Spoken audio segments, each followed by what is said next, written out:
23rd, 2014. Okay, so we can begin with the homage to the Buddha.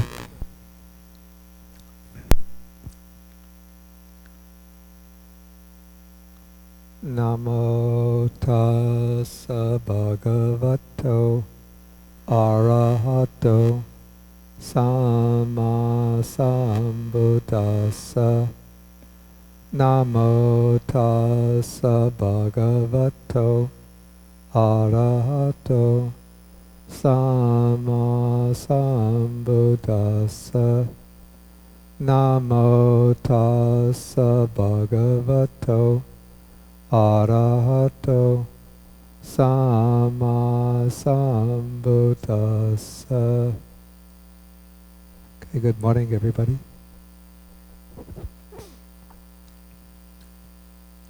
Okay, so today we will be taking the Kāyagatāsati Sutta. This is the discourse on mindfulness of the body, and it's Sutta number 119 in the Majjhima Nikaya.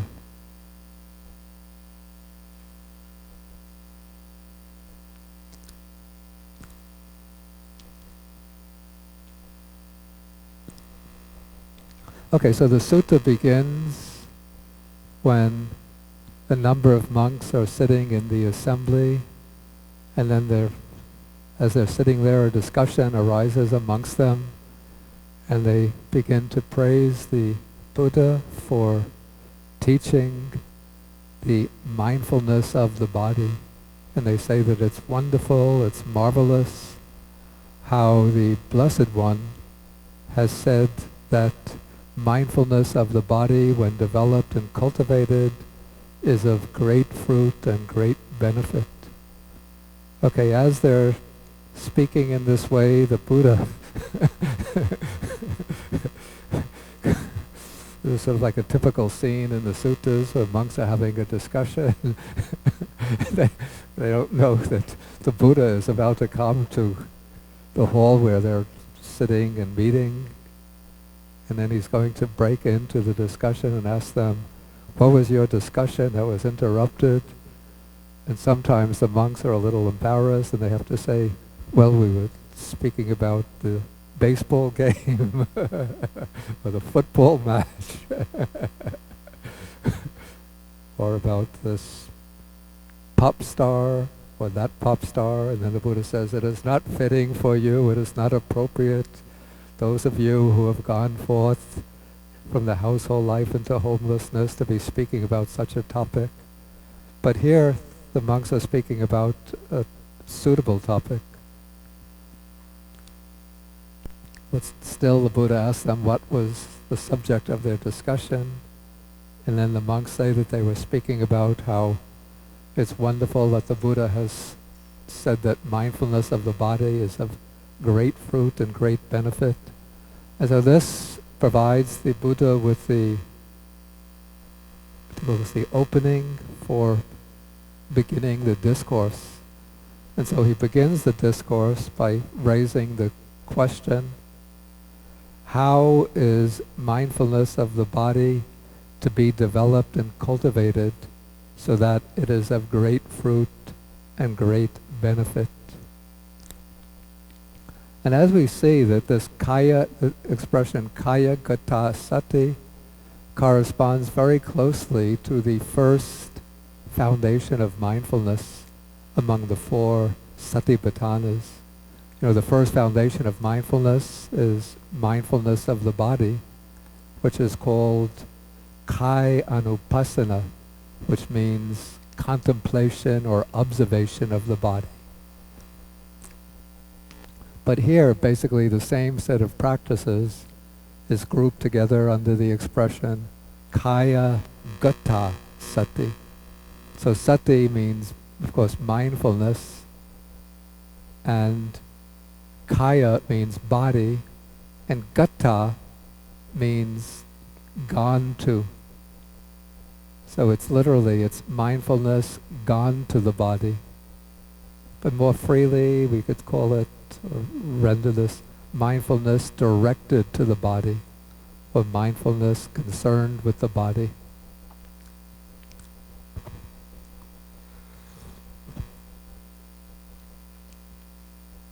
Okay, so now the Buddha is going to expound mindfulness of the body, and he begins with a topic that should be familiar to us by now, since we just had the Anapanasati Sutta. So he begins with mindfulness of breathing. And so I'm not going to explain this meditation subject, because we just did it a couple of weeks ago. But we can notice here that because the Buddha is explaining mindfulness of the body, similarly to the Satipatthana Sutta, where he's explaining contemplation of the body, he only brings in here the first 4 phases of the full 16-phase process of mindfulness of in and out breathing. So this only goes from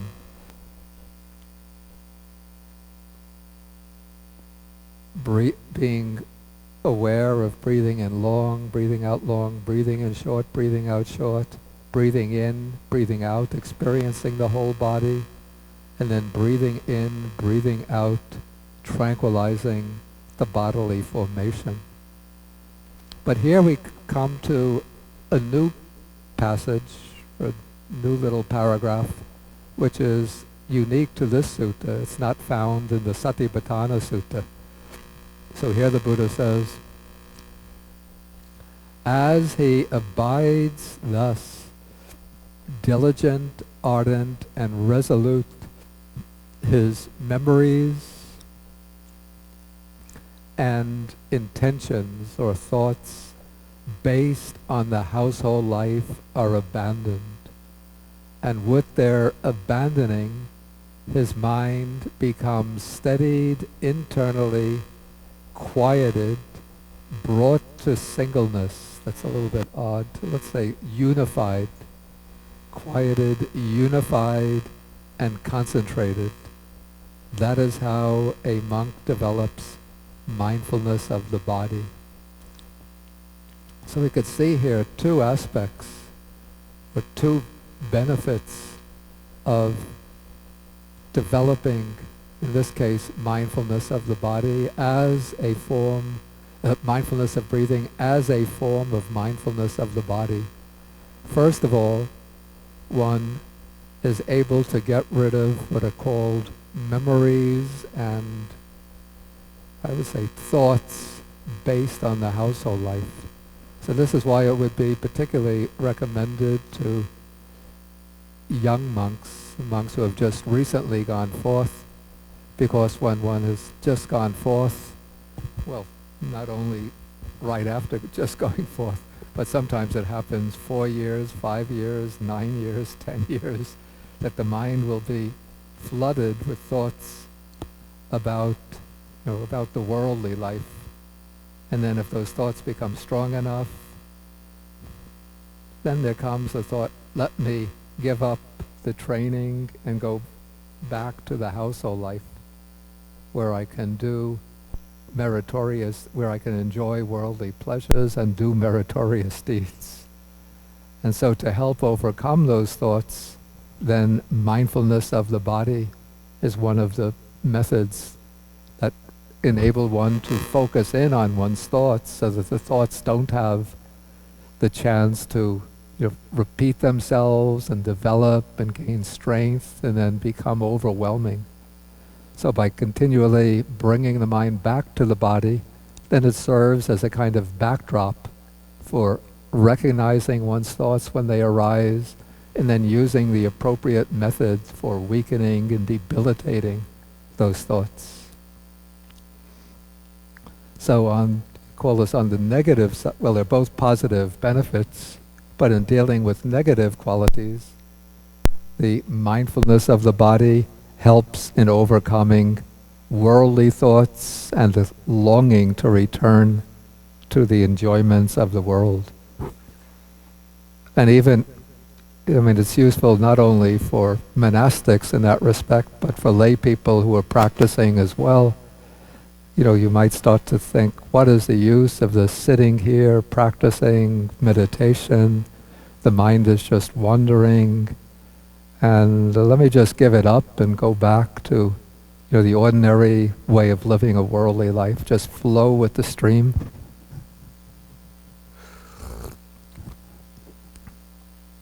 You can say, okay, Bill Gates is a multimillionaire. Well, he's actually a billionaire. But you start thinking of millionaires who are enjoying yachts and homes in several countries, and you think, why shouldn't I just work harder, earn all that money, become a multimillionaire, and I can live in the same way instead of being content with a simple life and practicing meditation. Okay, so in dealing with the negative side, mindfulness of, in this case, mindfulness of breathing has this benefit. Then on the more positive side, through overcoming these thoughts, then the mind becomes steadied internally, quiets down, becomes unified and concentrated. And we see here, this is what strikes me, is that in this sutta on mindfulness of the body, at least in the initial part, the initial exposition, there tends to be more of an emphasis on samatha or samadhi, rather than in the Satipatthana Sutta, we have, after the basic exposition of, say, mindfulness of breathing, then we go over to he dwells contemplating the body and the body internally, externally, internally and externally. He dwells contemplating the nature of arising, the nature of passing away. So there comes a switch over to vipassana or insight. But here, because of these words, steadying the mind, quieting it down, unifying it, concentrating it, the focus at this point is on strengthening samadhi or concentration.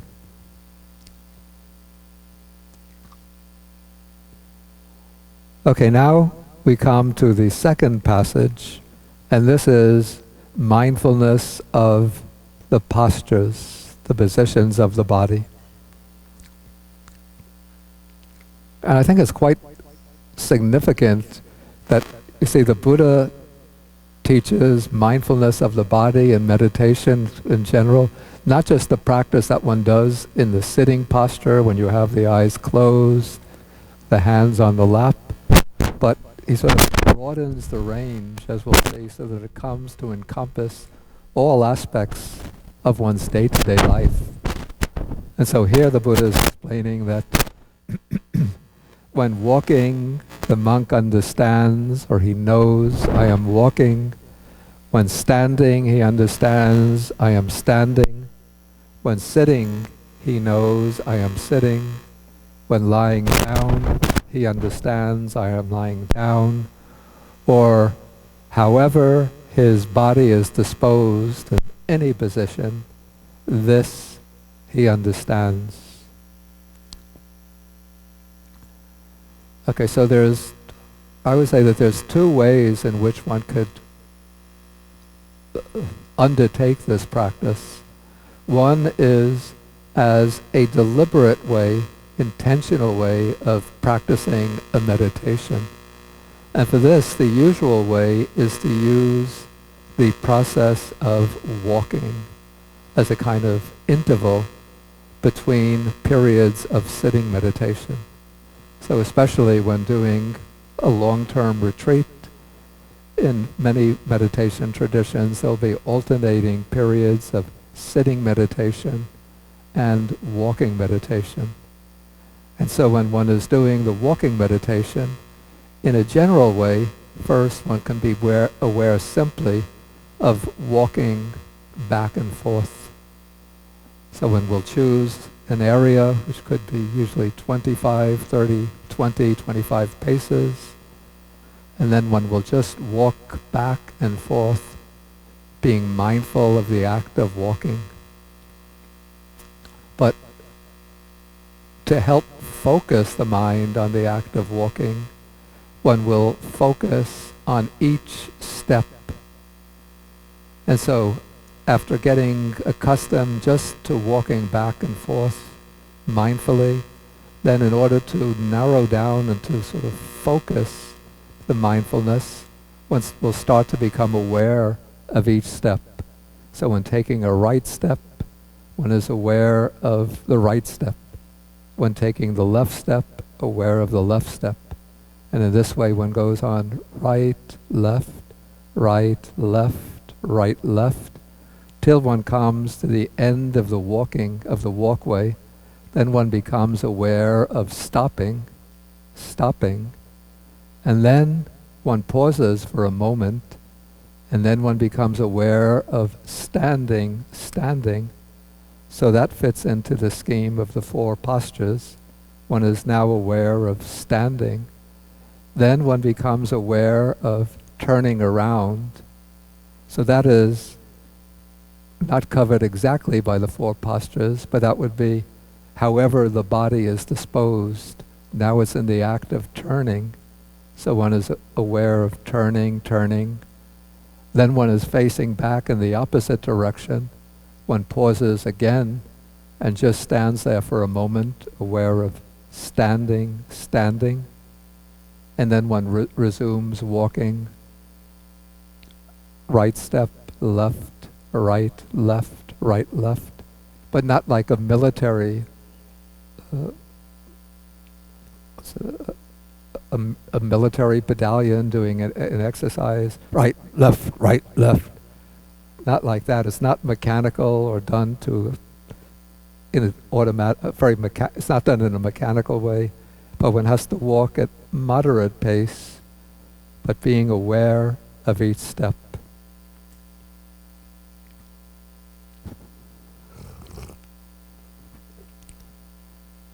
And that is the good way to practice for the purpose of developing or strengthening concentration. But when one is moving into the development of insight using walking meditation, at a certain point, once one gains the ability to clearly discern the distinction of right step, right step, left step, then one could start dividing each step into 3 subordinate phases. So I found it useful to have them all labeled with a word that begins with P. So I have picking up, pushing forward, putting down.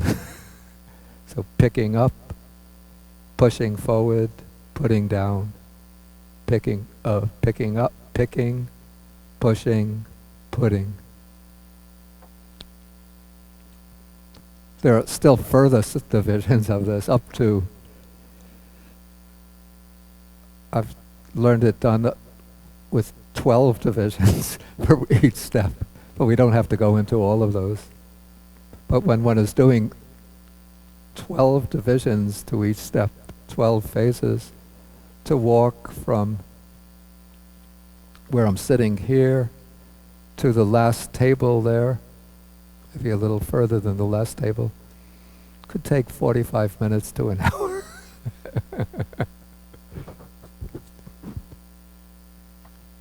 Normally it takes me about 25 minutes to walk a whole round of Chuang Monastery.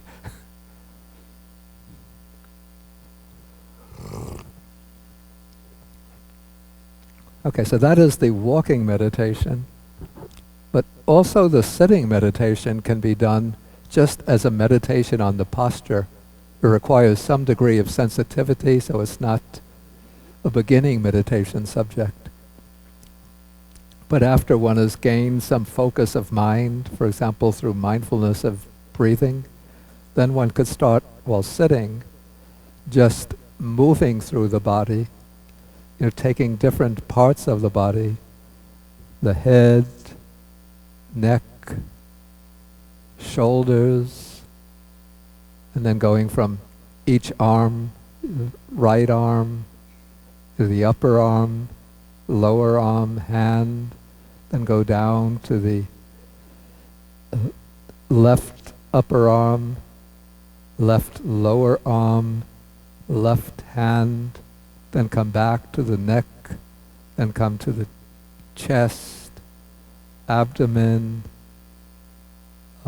pubic area, the genitals, then come to the back to the upper neck, then come to the upper back, left and right, lower back, left and right, then come down to the buttocks, then go down right thigh, right lower leg, right ankle, right foot, then do the same thing with the left leg, all the ways to the left foot, left toes, and then one keeps on scanning the body while sitting there.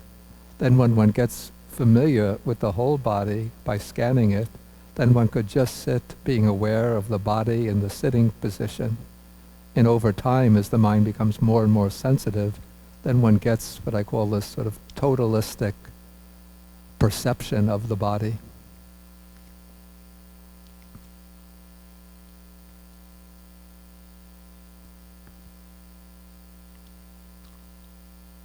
The commentaries mention the case of some of the monks of old who had just practiced meditation in the standing position. But it seems if one does that too long, one gets really tired. And then the legs, I don't think it's such good for the legs. And then lying down is also a kind of meditation. If one gets tired from the practicing in the other positions, one could lie down. But there's a little risk with lying down to meditate, unless one really has to, because it's too easy to go into miccha samadhi, wrong concentration.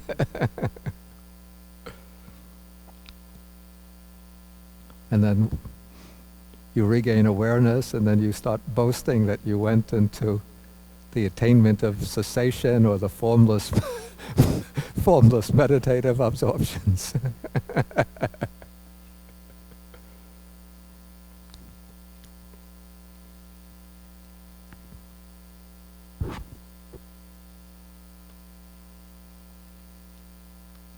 Okay, and it's also interesting that the sutta mentions here, apart from what are called the four main postures, it mentions that one is aware however the body is disposed. So, for example, if one is sitting down, as one is sort of partly sitting, you still maintain the mindfulness, though the body is not yet, it's no longer in the standing position, not yet in the sitting position, but it's in the act of sitting. And when one is standing up, one also is aware of standing up. As I mentioned before, when doing the walking meditation, when turning around, you're aware of turning around. When going to bed, when lying down, just as one is lifting up the legs and putting the body onto the bed, one still maintains the mindfulness. And so in this way, the mindfulness, ideally, it remains unbroken, uninterrupted.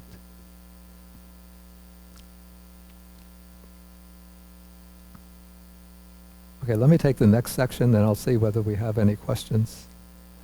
Okay, the next section, this is using Venerable Nyanamoli's original translation. He translated this sampajanya as full awareness. But I don't quite like this because the word awareness is just, to me, it has so many meanings that it could represent many different words, many different shades of meaning. And so now I render sampajanya as clear comprehension. I've put the word on the board before, but I'll do it again.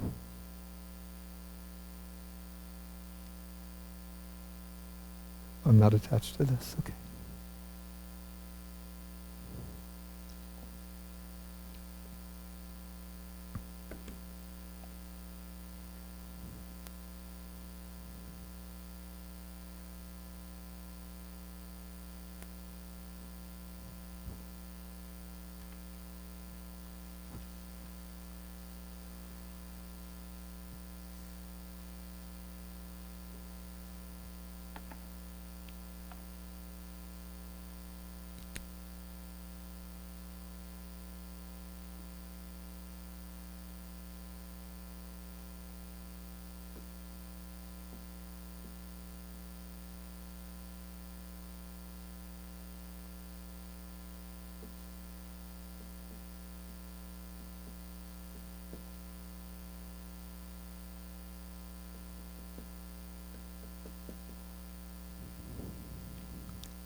Here, the Pali word is sampajanya. And now the word sampajanya, it's a noun, but it's based on the verb janati, which means to know. And so sampajanya involves a knowledge. And janya, which means knowing, is preceded by two prefixes. Sam, which usually suggests either coming together or some kind of fullness or strength, extra strength. And pa, I don't know what it especially suggests, but putting them together to get the word sampajanya, I prefer to render it now clear comprehension. So it's a kind of comprehensive comprehension. Yeah, actually the word comprehension is good because it takes in two shades of meaning. One is inclusiveness, and the other is understanding.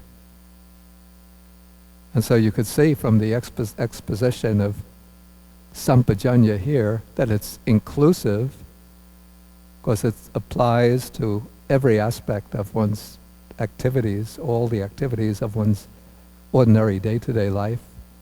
And yet it also involves some aspect of understanding, of knowing what is going on. So we just look at the passage and it goes, again, the monk is one who acts, here I would say, who acts with clear comprehension when going forward and returning. That is, when going out someplace and when coming back. He acts with clear comprehension when looking ahead and when looking away or to the side or looking back. He acts in full awareness when flexing and extending his limbs. I think in ordinary American English we say when bending and stretching the limbs, the arms, especially the arms. Who acts with clear comprehension when wearing his robes or putting on his clothes, whatever clothes you're wearing, and carrying the outer robe and the alms bowl. So this is referring to when the monk is going on alms round, when he formally puts on the robe and takes the alms bowl. He's clearly comprehends what he's doing. Who acts with clear comprehension even when eating, drinking, consuming food, we might say swallowing the food, and tasting the food. Who acts even with clear comprehension when going to the toilet, when defecating and urinating, and who acts with clear comprehension when walking, standing, sitting, falling asleep, waking up, talking, and keeping silent.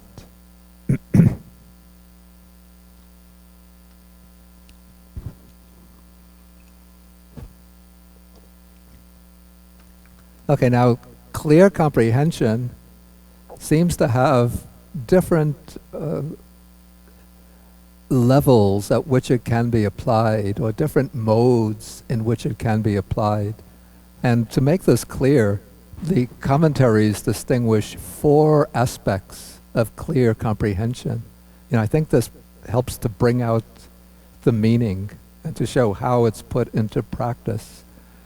Okay, the first aspect is what is called clear comprehension of purpose.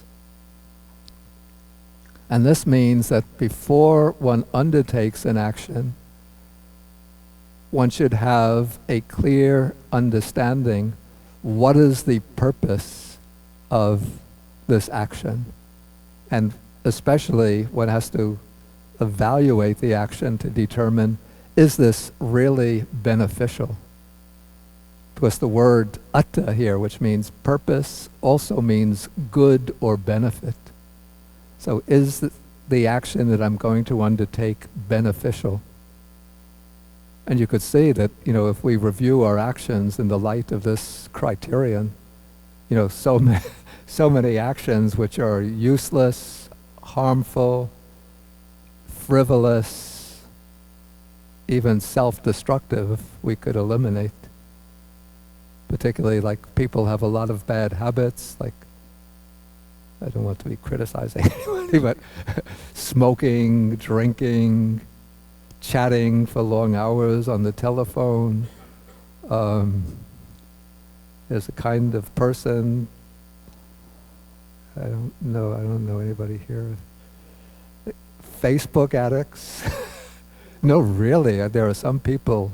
I mean, I'm on Facebook too, because I have to be because of Buddhist Global Relief.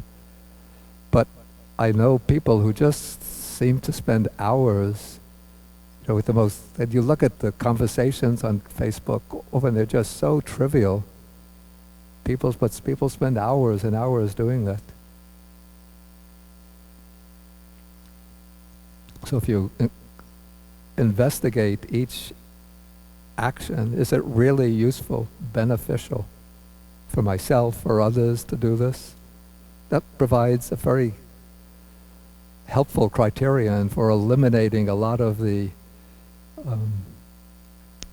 useless actions from one's life. Separating the grain from the chaff of one's life. So the first aspect of clear comprehension is clear comprehension of the purpose by trying to determine whether the action one is contemplating is beneficial especially in terms of one's development in the Dharma, or useless and frivolous or harmful. Then the second type of clear comprehension is called clear comprehension of suitability, which means that one examines the means to determine whether the means is suitable for achieving one's purpose.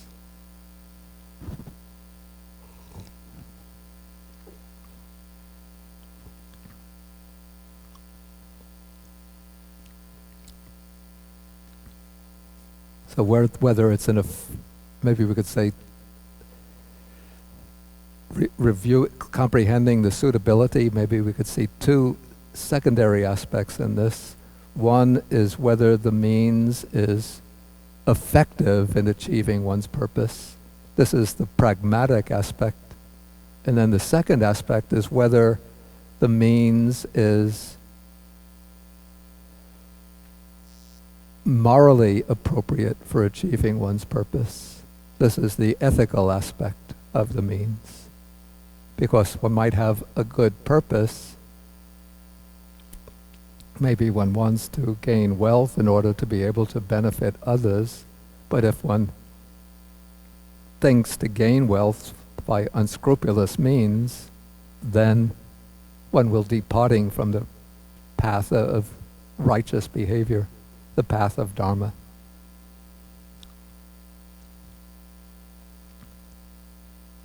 Okay, the third aspect of clear comprehension, and this applies, the third and fourth aspects apply more particularly to the meditative context, and this is called Gochara Sampajanya, which means, or explained as clear comprehension of the meditation object.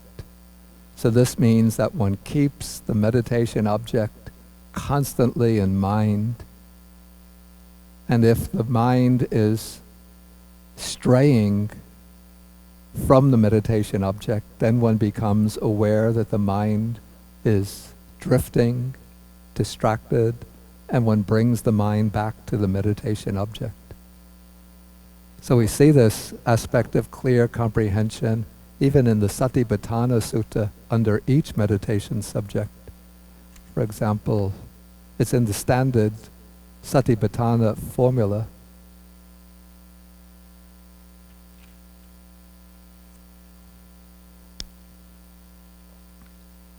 If you go to page 145, paragraph 3, here we have the Satipatthana formula.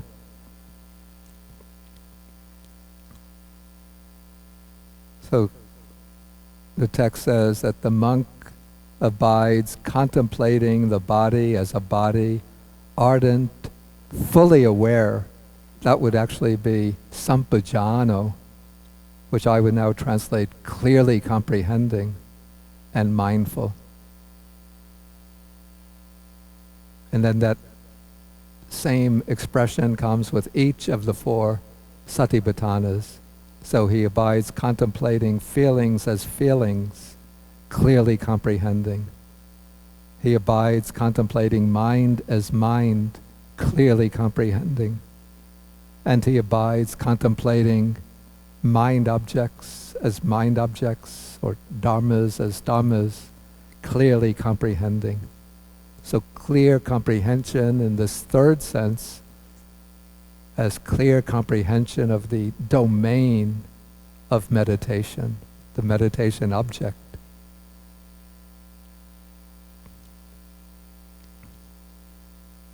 So that is what comes into play here.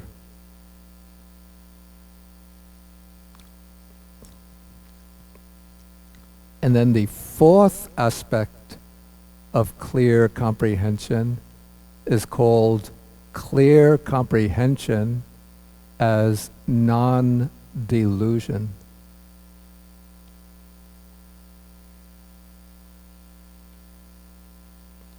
And clear comprehension as non-delusion, this is asamoha sampajanya.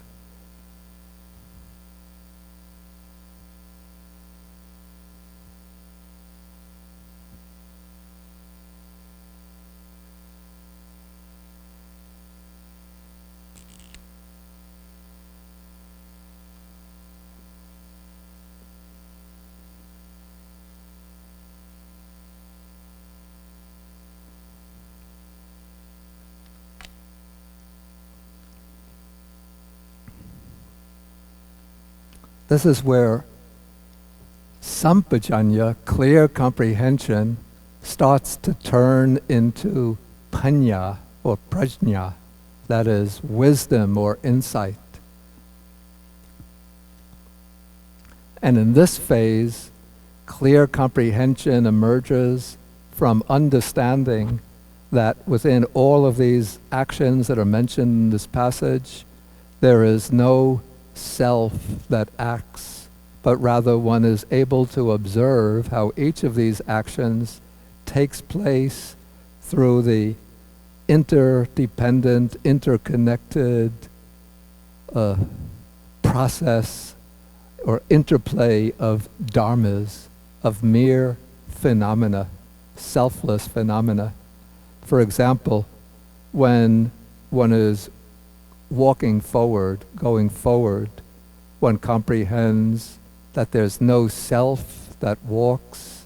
The act of walking is not originated through an I or a self, but rather the thought or intention arises, let me go forward, and then through the arising of that intention, then a bodily process is activated, which causes the legs to walk forward. And so one is aware that the act of going forward is an interdependent process of mental and physical phenomena working together. The intention of walking and the bodily act of walking. And so when walking forward, for example, one is able to observe the act of walking as this interplay of the intention of lifting the foot, putting it forward. Then the physical action is the foot getting lifted and being brought forward. When one wants to look to the side, the intention arises, look to the side, and then the body follows the intention of looking to the side, and then an I consciousness will arise, taking account of the object that is being seen on the side.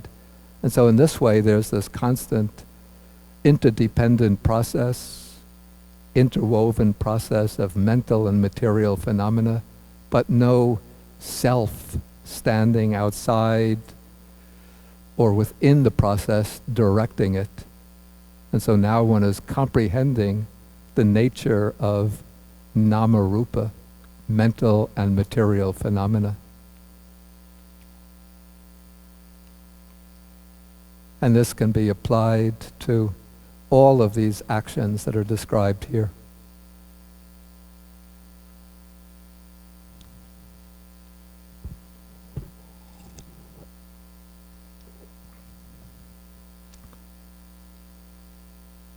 Okay, at this point we could see whether there's any questions. Heck, did you have a question? Okay. Okay. Thank you. Hello? Yeah. On this last point that you made, what aspect of it is non-delusional? What aspect of it is non-delusional? Is non-delusional. Okay. The delusion is like the ordinary thought of, I am the one who walks forward. Oh, okay. The act of going forward is directed by the I or the self. So the idea that there's some kind of truly existing I or self within, behind, above all of these activities, directing and controlling them. And so the investigation in terms of mental and material phenomena sort of dispels that delusion of the self. Thank you. Donna? Yes, actually, at the start or earlier when you were saying in the walking meditation, one proceeds from breaking up each movement from 3 to up to 12 or so, the thought actually came to my mind, what's the point in this? Why keep on, dividing it up more and more? So here, perhaps the question is appropriate of the suitability of the, what's the purpose of it? Okay, what is the purpose of breaking up the step? Beyond 3, Yeah, 3, well, that's fairly natural, yeah.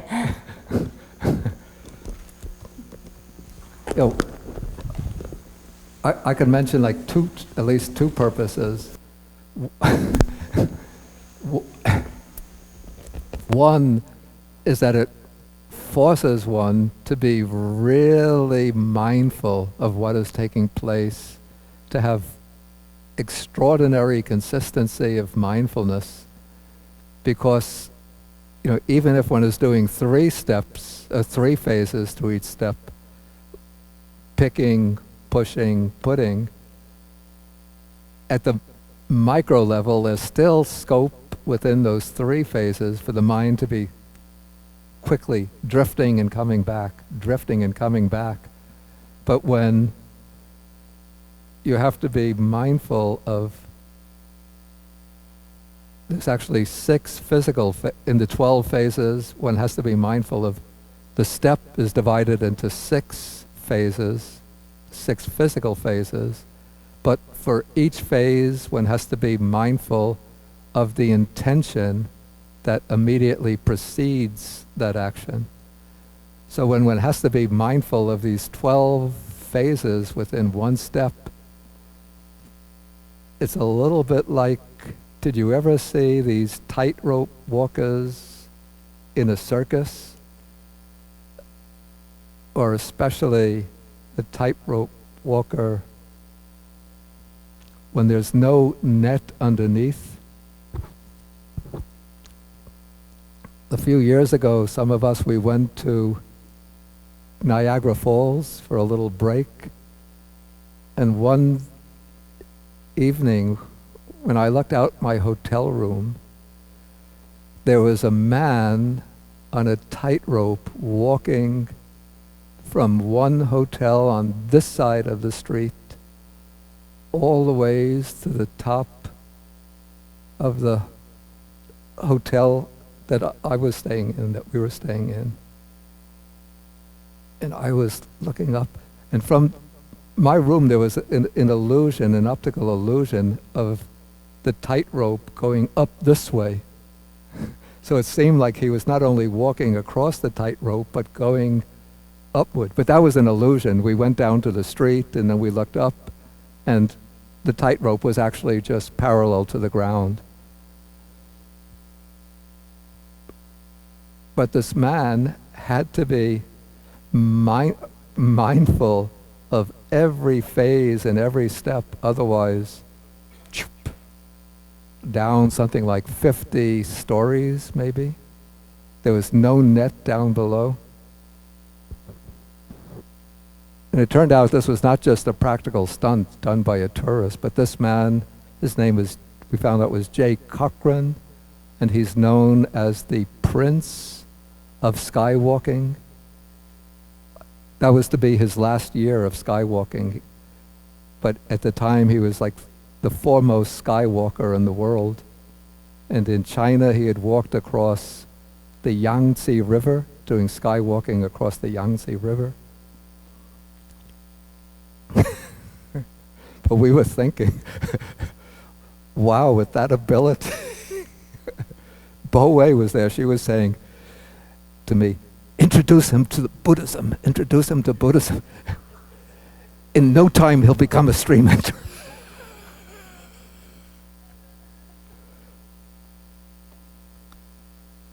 Yeah, so coming back to Donna's question, so one benefit is that one has to be really consistently mindful, because if the mind drifts, one loses, if one is, say, in the 9th phase of the 12 phases, and the mind drifts, and one wonders, what phase was I at? And then one has to start again from one.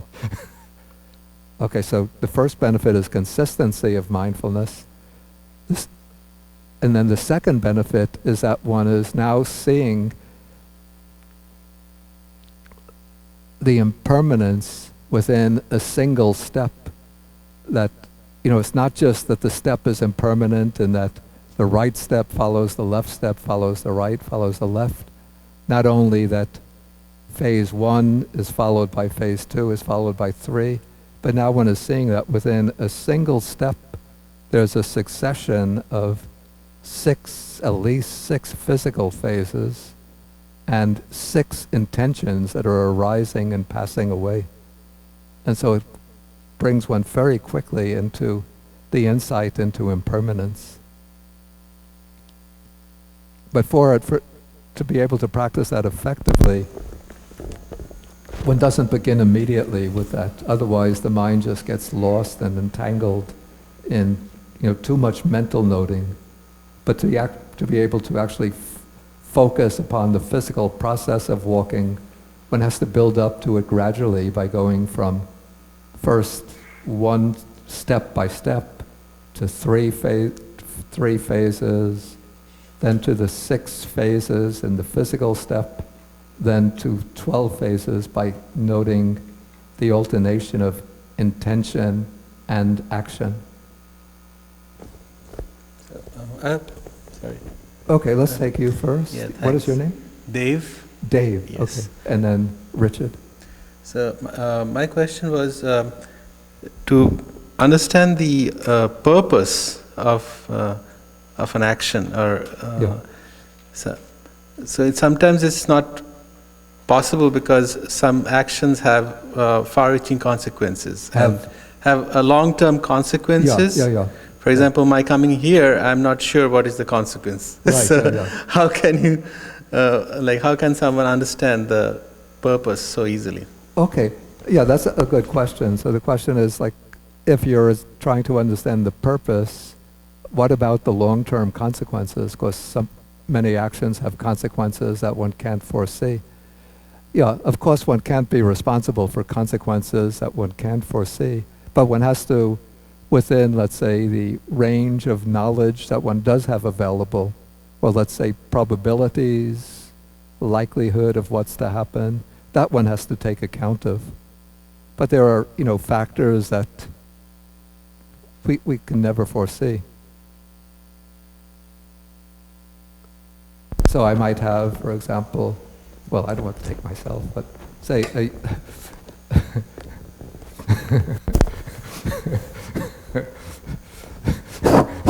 excuse me.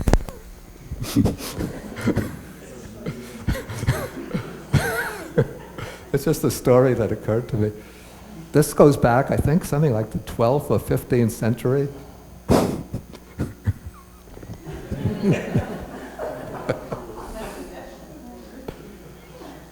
Okay, there was a group of monks from Sri Lanka who were sent to Burma.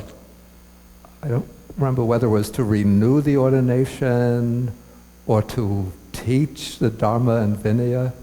And so they selected a group of very learned Sri Lankan monks. One of them was a master of the Vinaya, the monastic discipline.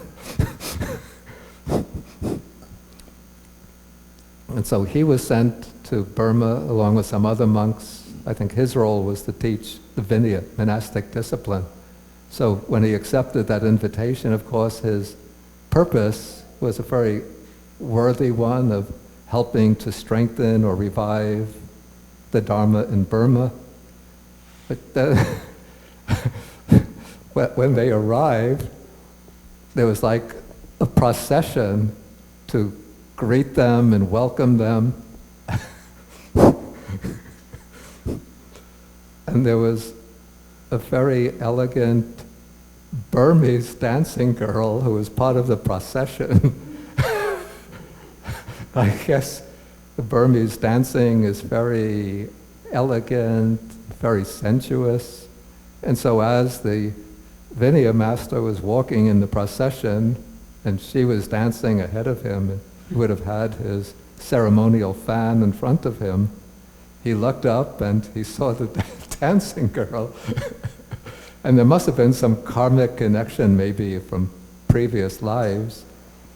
But as soon as he saw her, his heart was stricken with love for her.